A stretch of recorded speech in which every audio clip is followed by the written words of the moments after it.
Ce faux pasteur que nous avons dénoncé, qui vient de perdre sa fillette chouchoutée, mes frères, c'est terrible et vous allez comprendre pourquoi je parle de cela. Ce faux pasteur que nous avons dénoncé du côté de l'Afrique du Sud, qui est en cavale, la police sud-africaine le recherche.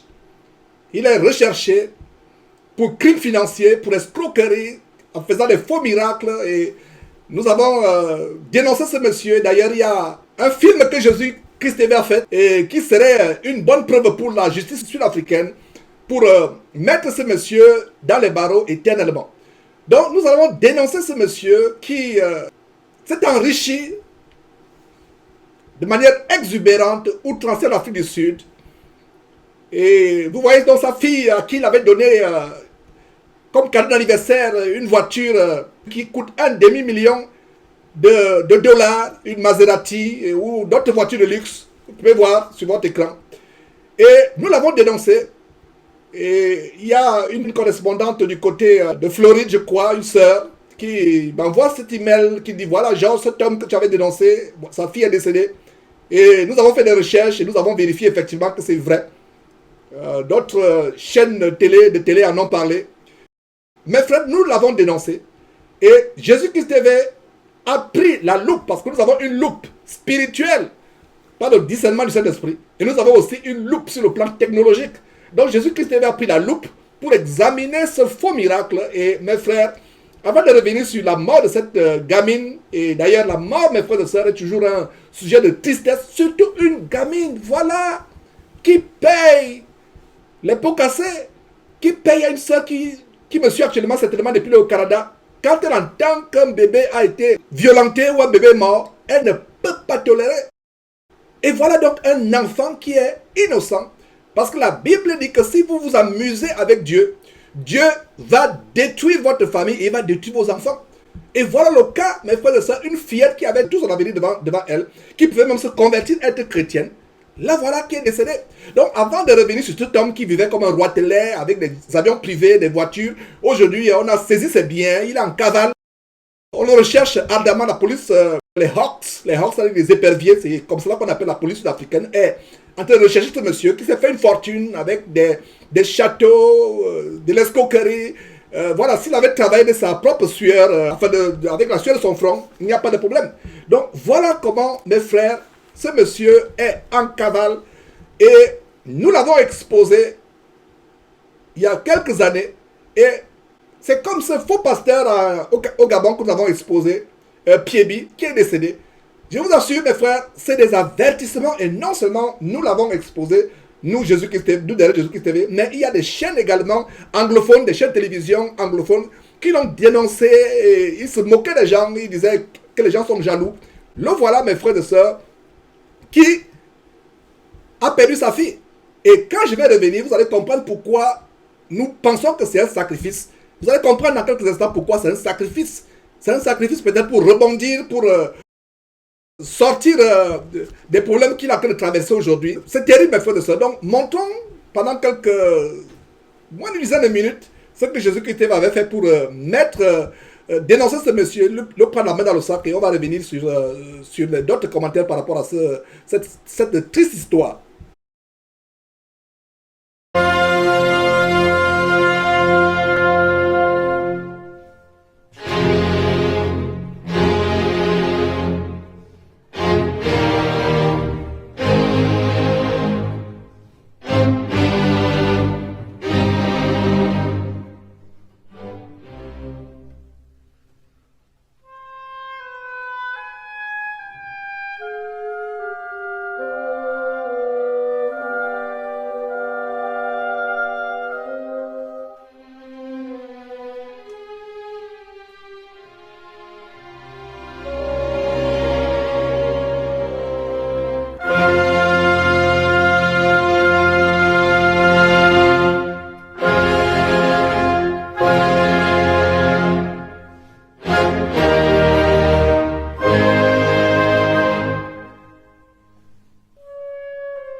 c'est terrible les choses que nous voyons dans cette fin de temps.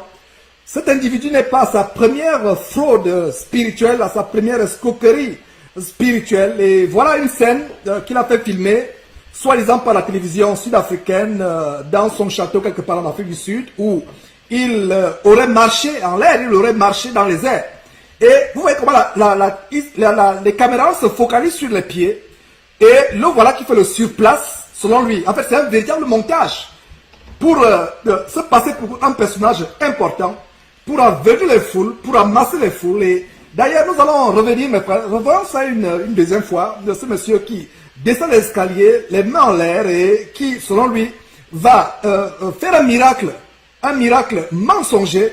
Et vous voyez, à ce moment, la caméra le filme entièrement, mais subitement, la caméra va se focaliser sur les pieds, et vous voyez, concentrez-vous sur l'ombre. Vous voyez une seule ombre, mais à un moment, vous allez voir plusieurs ombres, et ce monsieur fait le surplace en l'air, certainement suspendu, soutenu par d'autres personnes, et il y a une coupure, il y a une petite coupure à un moment. Après la coupure, vous le voyez maintenant sur terre, la coupure est tellement rapide, mes frères. Nous avons l'expérience des montages, et nous savons qu'est-ce qu'il y a derrière. Ce monsieur peut vous tromper, il peut tromper les masses, mais il ne peut pas tromper vraiment les experts en matière de montage vidéo. Donc, regardez ce qui se passe. Une fois encore, une dernière fois, les caméramans zooment sur tout le corps, mais subitement, ce n'est plus sur le corps qu'on zoome. C'est, voilà, on se concentre sur les pieds et il fait du surplace. Et plusieurs ombres sont là, certainement soutenues. Et voilà. Et voilà la cassure. La cassure se passe et après cette cassure, et le voilà, on le montre en train de marcher. Vraiment, mes frères, c'est absolument terrible les choses que nous sommes en train d'expérimenter.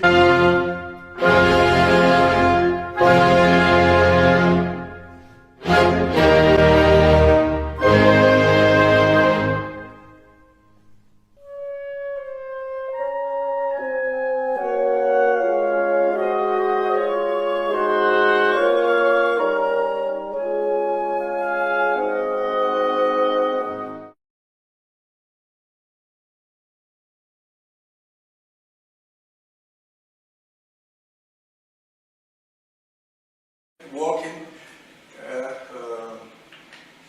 We're probably going to have him do it a couple times. Yeah, So we might as well just just start practicing. Okay. Yeah. All right. Okay, go ahead. Walk up here. Let's do it. And you can put it in there. So we'll All start right. practicing. All right. You ready? All right. We're gonna meet you at the bottom of the stairs. Let's shoot.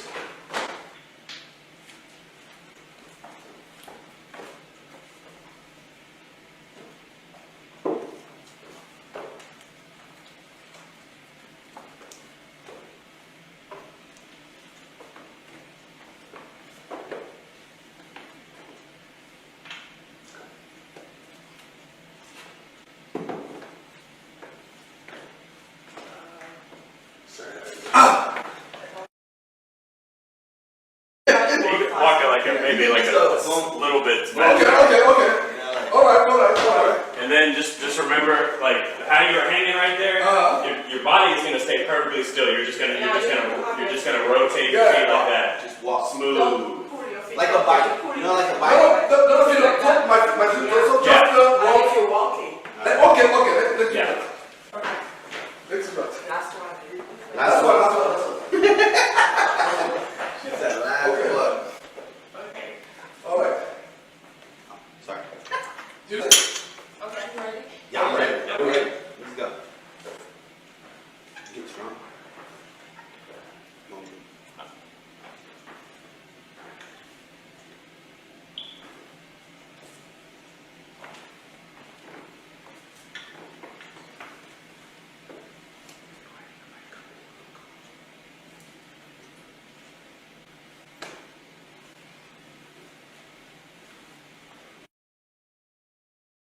One, two, three.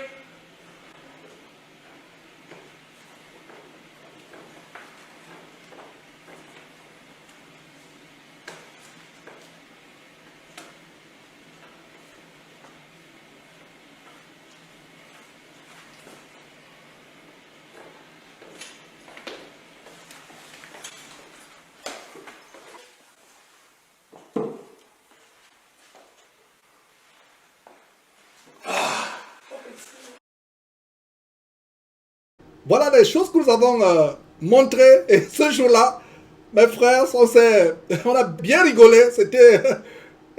Vraiment, c'était tout un montage.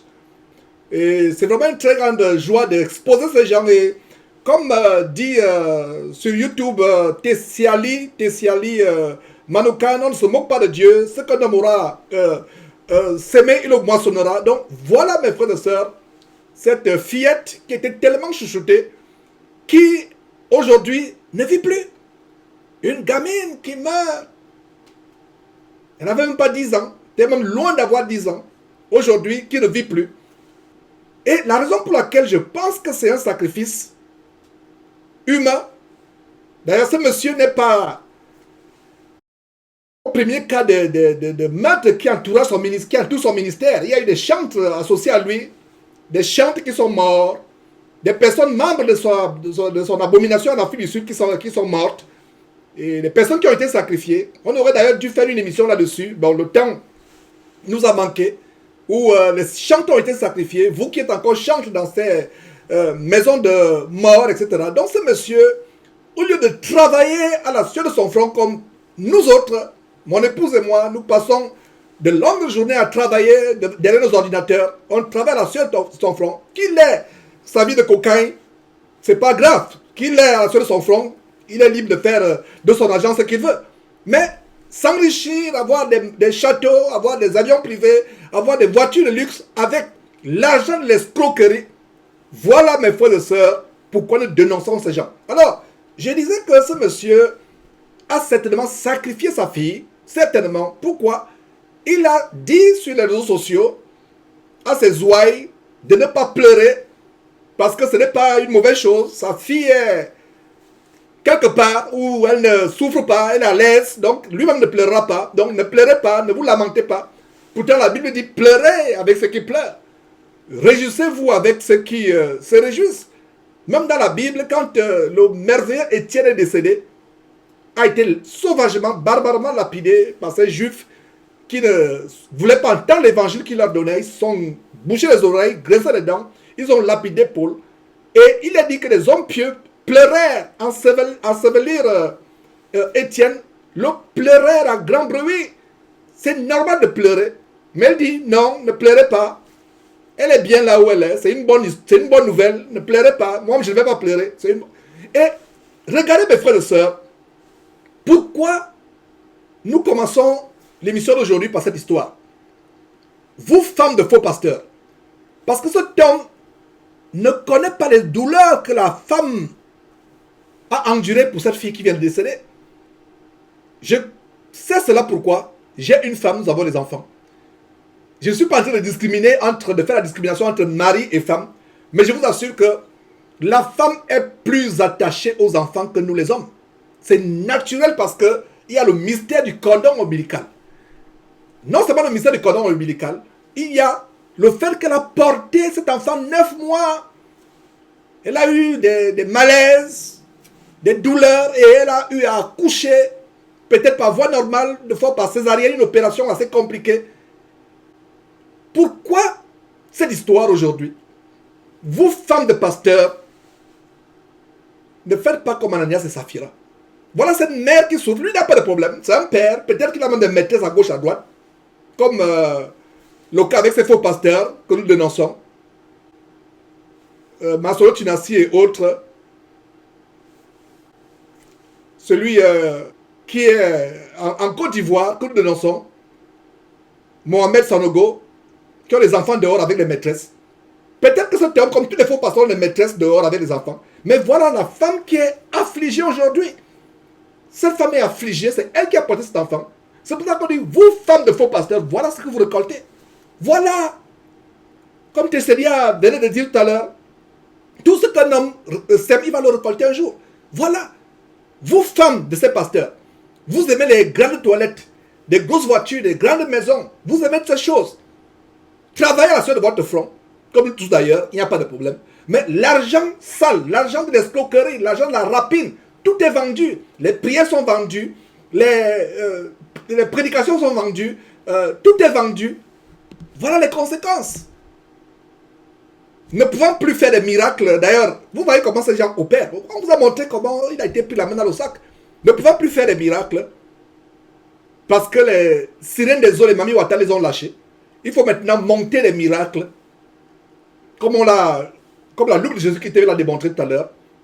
Et quand on ne peut plus faire ces miracles, et Jésus qui devait vous prend la main dans le sac, vos fétiches n'agissent plus. Alors qu'est-ce qu'il faut faire? Il faut sacrifier à la sirène des eaux, à la reine de la côte. Il faut continuer à sacrifier.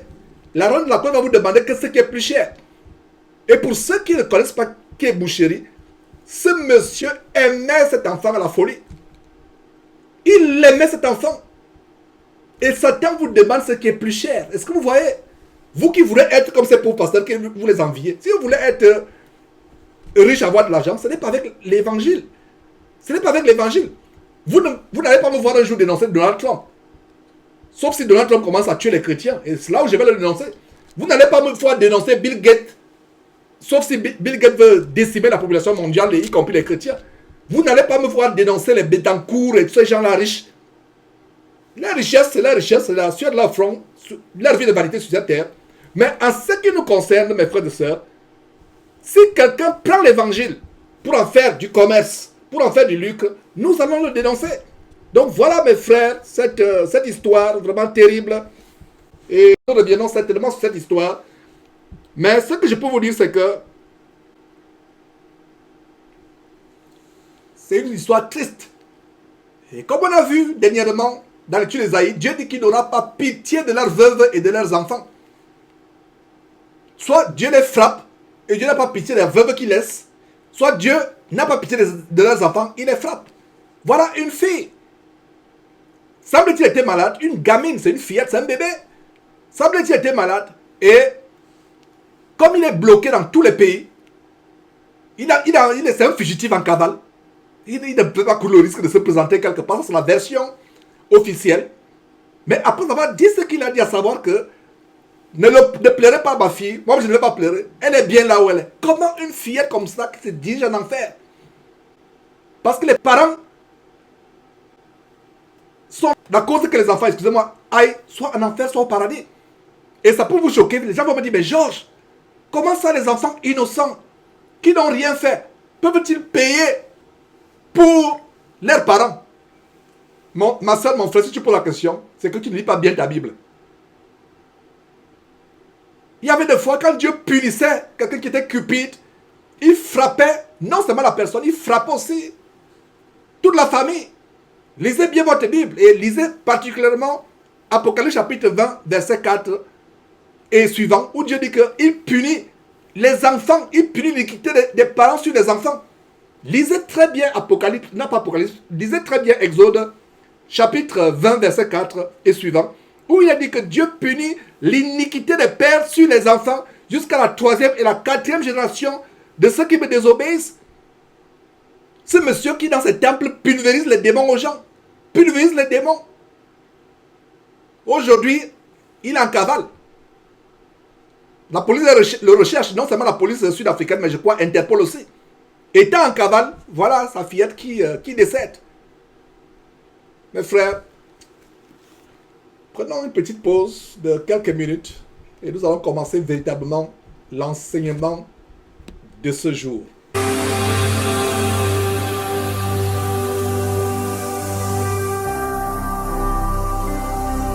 Jésus-Christ TV, vous connaîtrez la vérité et la vérité vous affranchira.